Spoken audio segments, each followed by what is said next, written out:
O PIB total, pessoal, deu um salto importantíssimo. A gente está vendo a projeção do mercado num PIB de 2,14%. Isso não é um salto, isso é um bang jump, isso é uma estilingada. Mas o ministro da Fazenda, Fernando Haddad, anunciou um aumento no IOF, que é o Imposto sobre Operações Financeiras. Neste momento, o governo que nós estamos adotou pelo menos aí 25 medidas que aumentaram ou que aumentam a arrecadação de imposto desde 2023, quando de fato começou esse novo mandato aí do governo Lula. Quantos dias do ano o brasileiro deve trabalhar somente para pagamento de impostos? E o resultado é assustador. Respira, porque a informação tá chegando de uma maneira gostosa, leve, divertida, empática, enfática, simpática e também informativa, porque informática não é sobre notícias e sim sobre computadores. Achou que eu fosse errar, né? Começando La Radio Vista em 3, 2, 1. Agora aqui, ó. Começando a Rádio Vista mais uma vez, a rádio mais informativa desse Brasil, mais empática, mais enfática, mais simpática e aquela que vai informar o seu bolso e também as suas decisões a partir de agora. É a semana do dia 26 de maio, começando a última semana aí do mês, do Dia das Mães, do mês anterior à festa junina, o último, penúltimo mês aí do trimestre. Então o diretor já sabe aquela vinhetinha, né? Diretor, roda a vinheta!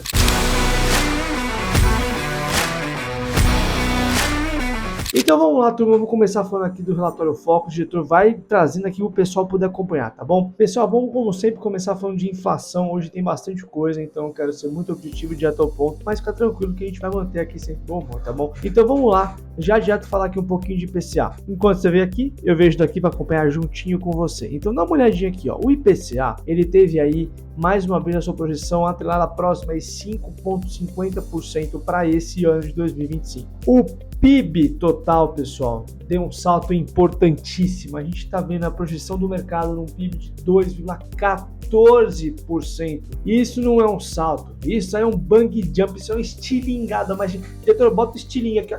Não. É, rapaz, é uma previsão importante, um aumento bacana sobre o produto interno bruto, mas tem alguns pontos que a gente tem que ficar esperto, eu já vou falar já para você. O câmbio, mais uma vez, a quarta semana de queda em R$ 5,80 e com tudo isso acontecendo, a Selic ainda em 14,75. Por que será que tá desse jeito? Vem comigo que eu vou trazer um pouquinho da nossa visão, ou melhor, da visão que eu estou tendo para esse momento de mercado. Você pode concordar ou não, tá bom, pessoal? Pessoal, então agora eu vou entrar num mérito com vocês, que é a nossa querida explicação do Vista. O diretor botou uma arte bonita aqui. Que homem, meu Deus do céu. Bom, vamos lá, vamos falar de coisa séria. Eu quero fazer uma provocação para vocês rapidinho e eu quero de verdade expor um pouco do meu ponto de vista, que não significa que é uma verdade absoluta, tá, pessoal? Você tem toda a liberdade de pensar por si próprio e até discordar de mim.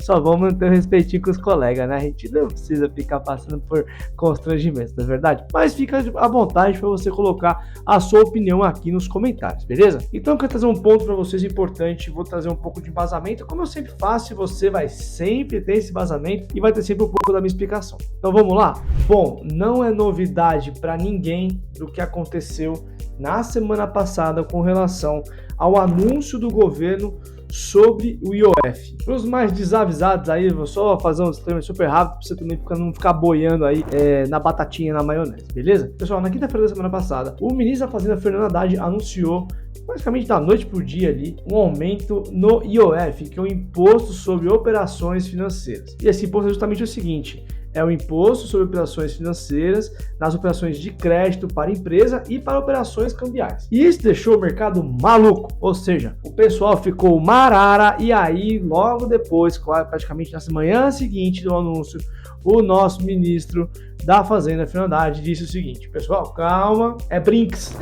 Não, ele não falou isso, pessoal, mas ele voltou atrás, justamente por essa repercussão no mercado. E aqui vale um esquema do seguinte: o que isso de fato impactaria para nós? Pense o seguinte: se eu tiver aquela maçã da semana passada a R$5, e se eu comprasse 100 maçãs para revender, quisesse comprar 5 e vendesse aí por 10, por exemplo, então eu pagaria R$500 para poder vender e ter um faturamento de 1.000, ou seja, pegaria 100 maçãs, venderia por R$5, R$500 que eu faço de investimento, eu venderia todas elas por R$10 cada uma, então teria um faturamento de 1.000. Só que acontece, se eu falo o seguinte, eu quero sempre vender as maçãs pelo dobro do que eu pago, certo? Diretor, bota aqui a maçã. Pá, boa. Só que eu não quero usar o meu dinheiro. Eu não quero usar o meu patrimônio. Eu não quero queimar caixa. Eu não quero queimar patrimônio para fazer essa operação acontecer, porque pode dar errado ou não. Isso é muito comum no mercado. Então, o que a gente tem muitas vezes é a empresa pegando dinheiro emprestado no mercado para poder fazer uma operação dessa e comprar aí as 500 maçãs. Bom, pega esse dinheiro. O que significa? O IOF, que é o Imposto sobre Operações Financeiras, ele vai incidir sobre o valor que eu pegar emprestado. Vamos dizer aqui por enquanto, pessoal, que o IOF seja aí de 10%, beleza? Isso aqui só para a gente ilustrar um pouquinho, a gente sabe que não é isso, mas é isso que está acontecendo. Se eu quero vender a maçã pelo dobro do preço que eu paguei, o que eu vou considerar o seguinte? Eu não vou considerar só o preço da maçã, eu vou considerar todo o meu custo. Quando tem o imposto sobre operação financeira, eu também considero isso como um custo. Então, ao invés de comprar a maçã por R$5, aquela maçã, na verdade, vai ter me custado R$5 mais 10% do imposto de operação financeira. Isso sem considerar todos os outros custos que eu tenho, tá, pessoal? Tô falando só isso aqui para você entender o que está acontecendo com relação ao imposto de operação financeira. E aí, essa maçã que me custou 5, na verdade, a partir de agora, ela vai me custar 5,50. Por quê? R$5, 10% disso é 50 centavos. Ótimo, Matheus, você provavelmente deve ter errado alguma conta porque você não está considerando algum imposto. Eu sei, gente, de novo, eu estou só exemplificando, para quem não está entendendo, qual que é o impacto dessa questão do imposto. Então vamos de novo. R$5 aqui, o imposto sobre operação financeira, que nesse caso é 10% do valor da operação, porque eu peguei os R$500 emprestados para poder pagar por aquelas 100 maçãs, a partir de agora essa maçã me custa R$550. Se eu quero vender essa maçã pelo dobro do que eu paguei, eu não vou vender essa maçã mais a 10, eu vou vender essa maçã a 11, porque essa maçã me custou R$5,50. Antes essa maçã me custou R$5, agora me custa R$5,50. O dobro disso vai para 11, ou seja, a maçã ficou mais cara. O que quero dizer com isso, pessoal? Quando eu considero essa situação na hora que eu vou formar preço, não é porque eu quero só ganhar mais dinheiro como empresário. Todo mundo vai ganhar dinheiro, né, pessoal? Vamos falar a verdade, né? Mas o grande ponto é que eu tenho que considerar, porque eu preciso manter não só a questão do IOF, eu tenho que manter funcionário, eu tenho que manter a minha lojinha, eu tenho que manter as contas de luz pagas. E tudo isso, pessoal, acontece que vai impactando cada vez mais o custo desse empresário que está vendendo. Quando tem aumento no imposto, ou seja, no IOF, eu encareci o produto, ou seja, a coisa vai ficar mais cara. É por isso que a gente está tendo um momento aqui agora, um momento que as coisas estão ficando mais caras, não porque as pessoas estão consumindo mais, mas porque a gente está com cada vez mais alíquotas, com preços cada vez mais caros por conta de imposto. E o que acontece? O imposto sobre operação financeira é um imposto que impacta praticamente toda a cadeia de mercado, de todos os segmentos, porque todas as empresas, ou grande parte das empresas, dependente do segmento, independente do setor, elas utilizam dinheiro de terceiro, ou seja, dinheiro do mercado. Isso é natural, é comum, então é uma maneira que a empresa tem de se alavancar, mas de fazer um negócio de girar, por exemplo, para ter capital de dinheiro. E quando você tem um IOF, você tem um impacto muito forte, muito pesado no mercado como um todo. E é por isso que teve essa reverberação toda, por isso que ficou um fuá só, e aí o nosso governo voltou atrás da decisão com relação ao IOF. Legal? Só que tem um porém, eu estou falando de um caso específico que aconteceu agora recentemente e eu quero trazer um ponto de visão do que é o seguinte: as coisas estão ficando mais caras, não somente por conta do preço das coisas ficarem mais caras, dos insumos para fazer aqueles produtos ficarem mais caros ou até mesmo aqueles serviços, mas porque tem sido um governo que traz bastante imposto. Só para você ter uma ideia, pessoal, eu vou pegar aqui um pouco de informação com relação ao Exame. E aqui, pessoal, vai sempre clarificar. Olha só essa reportagem da Exame que saiu e eu quero trazer à tona para vocês. Neste momento, o governo que nós estamos adotou pelo menos aí 25 medidas que aumentaram ou que aumentam a arrecadação de imposto desde 2023, quando de fato começou esse novo mandato aí do governo Lula. E é uma das coisas que também está sendo muito criticada, por exemplo, quando a gente fala da reforma tributária, que deveria ser uma coisa urgente a ser consertada, mas o grande ponto é que na verdade não está resolvendo muita coisa. E gente, lembrando, aqui é somente para trazer informação daquilo que já foi proposto, daquilo que já foi colocado. Algumas dessas decisões foram revogadas logo em seguida, algumas continuaram de certa forma.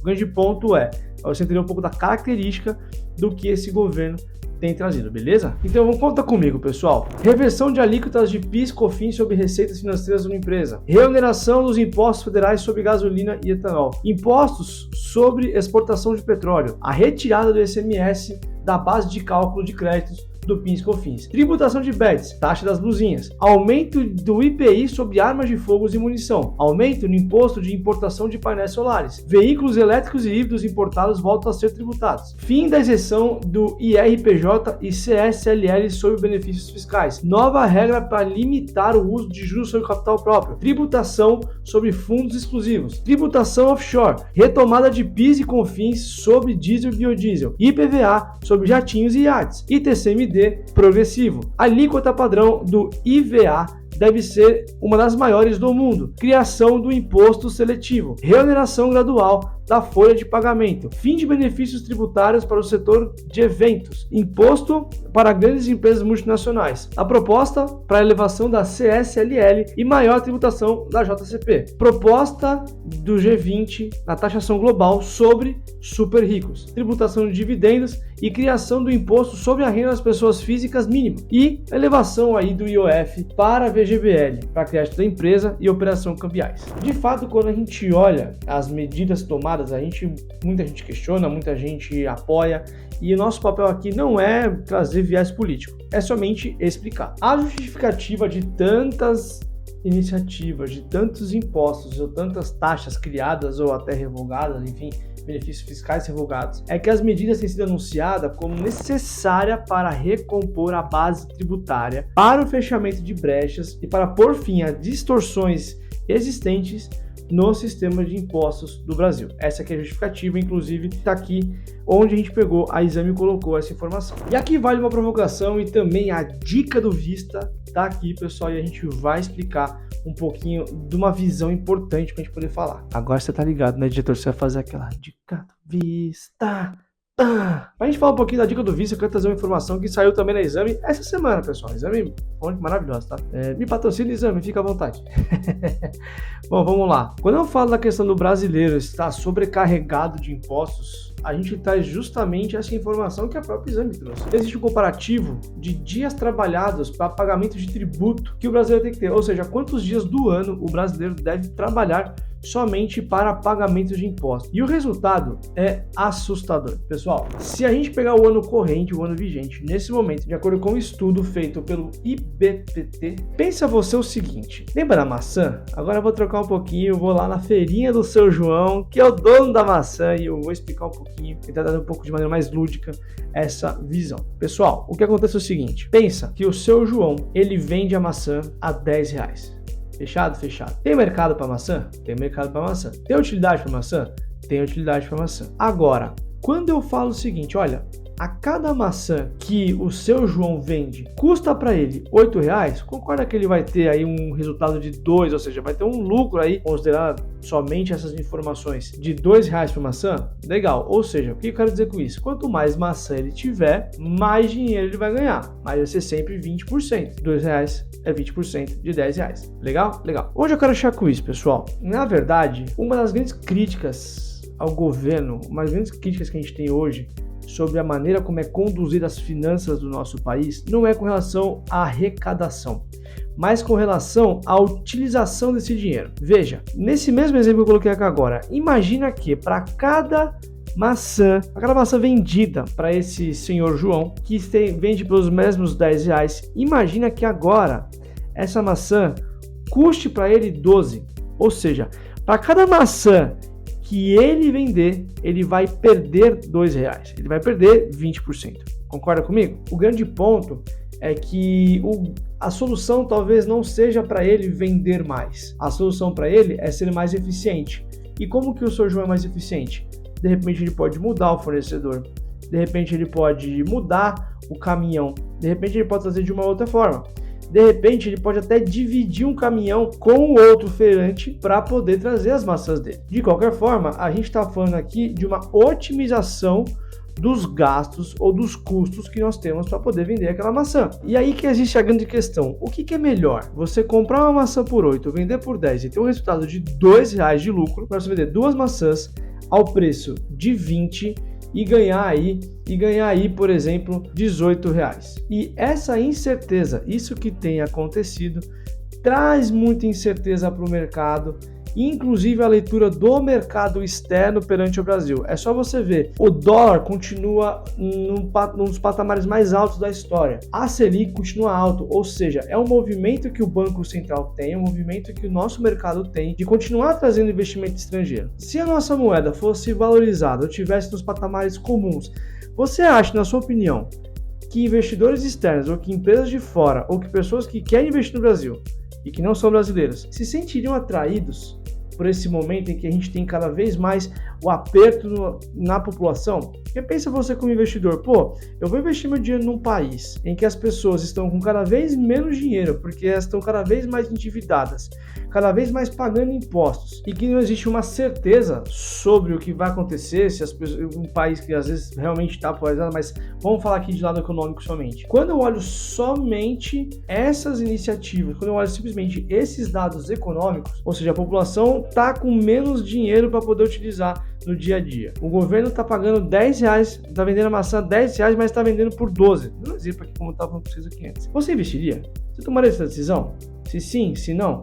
E é por isso que na dica do Vista de hoje a gente se preocupou em explicar tanto. Porque, veja, o grande ponto é, a gente tem aí uma previsão de melhora do PIB, a gente tem aí a taxa Selic afrouxando, a gente tem uma melhoria aí na previsão do PIB, sai de 2% para 2,14%, é um salto importante para um país do tamanho do Brasil. A gente já teve no patamar de R$6 o dólar e agora está caindo. O grande ponto é que continua numa visão de que existe uma incerteza, e na própria ata do Copom, que foi utilizada na semana passada, que eu trouxe para vocês explicando por que a taxa se manteve em 14,75, traz essa informação. É um documento público e isso foi até uma coisa que o próprio Gabriel Galípolo trouxe na semana passada sobre essa informação. Gente, então é sempre importante a gente tentar entender um pouquinho de números, um pouquinho de informação. E o grande ponto aqui, isso tudo, é de novo, é educar, é trazer para vocês uma visão. E até na hora que você for ter um posicionamento sobre uma posição A, B ou C, eu incentivo, gente. Vocês não precisam ter a mesma opinião que eu, vocês precisam ter e formar as próprias opiniões. Porém, vamos fazer essas opiniões de forma embasada. Tem gente que critica, tem gente que apoia, e o meu ponto aqui é simplesmente educar, beleza? Eu sou o Matheus Carneiro, se você gostou dessa análise, se você não gostou, deixa aqui nos comentários. O importante é a gente dividir conhecimento, e é uma grande alegria falar com vocês. Essa aqui é a Rádio Vista, e até semana que vem. Tchau!